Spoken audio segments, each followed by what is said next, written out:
લાખાજી રાજ શાક માર્કેટ જર્જરિત હોવાના કારણે 5 દિવસમાં તેને ખાલી કરાવવા માટેની નોટિસ વ્યાપારીઓને જે આપવામાં આવી હતી તે બદલ વ્યાપારીઓમાં ભારે રોષ જોવા મળ્યો હતો। એટલું જ નહીં, આની ગંભીરતાને ધ્યાને લઈ ખુદ ધારાસભ્ય ઉદયભાઈ કાનગડ મનપા કચેરી ખાતે આવી પહોંચ્યા હતા અને સ્ટેન્ડિંગ ચેરમેનની સાથે સાથે નવનિયુક્ત મ્યુનિસિપલ કમિશનરને પણ રજૂઆત કરી હતી કે આ હેરિટેજ બિલ્ડિંગમાં જે મરામત કરવાનું હોય તે માટે વ્યાપારીઓ રાજી છે, પરંતુ વ્યાપારીઓમાં રોષ એ વાતનો છે કે મરામત બાદ તેઓની જગ્યા ને પરત નહીં મળે। આ રજૂઆતને ધ્યાને લઈ સ્ટેન્ડિંગ ચેરમેન તથા મ્યુનિસિપલ કમિશનર દ્વારા લેખિત બાંયધરી આપવાની વાત પણ કરી હતી અને જણાવ્યું હતું કે માત્ર મહાનગરપાલિકા દ્વારા લાખાજી રાજ શાક માર્કેટને જરૂરી મરામત કર્યા બાદ વ્યાપારીઓને તેમની જગ્યા પરત આપી દેવાશે। પરા બજાર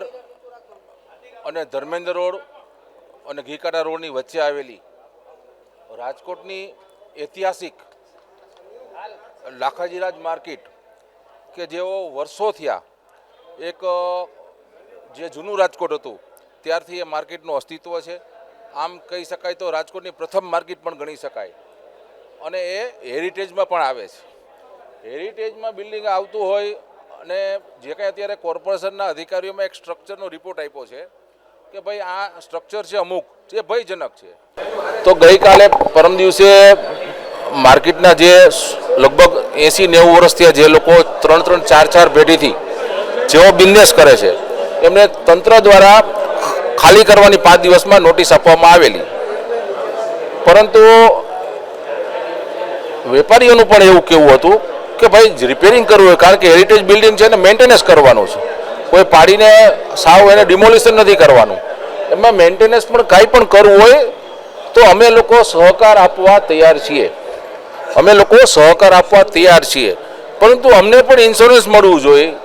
કે એ અમે જે કાંઈ 70-80 વર્ષથી જે અમારી પેઢીઓ ચાલે છે, વેપાર કરીએ છીએ એમાં અંદર, એ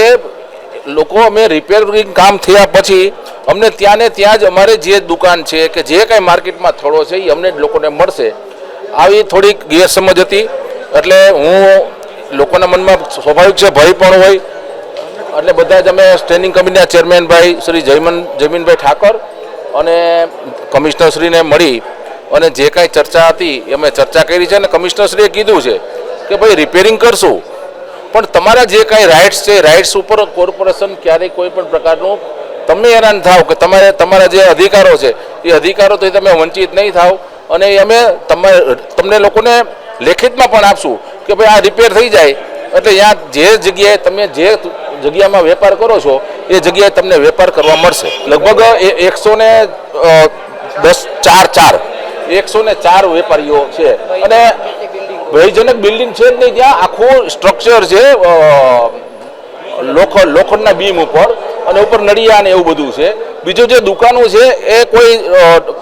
માથે ફ્લોર નથી, કોઈ માથે ખાલી એક સિંગલ દુકાન છે ને માથે પતરા હોય કે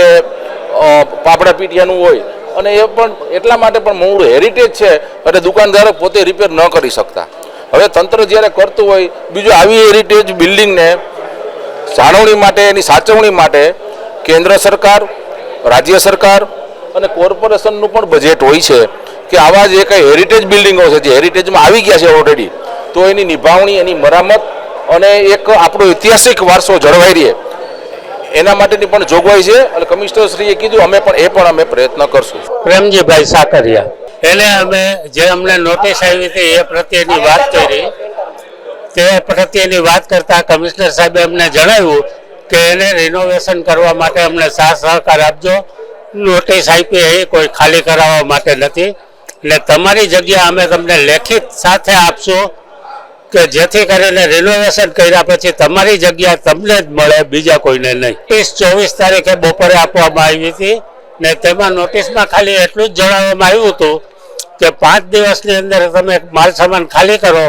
નકર અમે સીલ કરશું, એટલે વેપારીઓમાં ભયજનક સ્થિતિ ઊભી થાય તો સામાન્ય બાબત છે,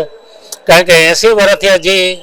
દુકાન ઉપર જેની રોજીરોટી હાલતી હોય એને ભયમાં તો થોડાક આવી જ જવાના હોય। રિનોવેશનનો કોઈ ટાઈમ આપ્યો નથી,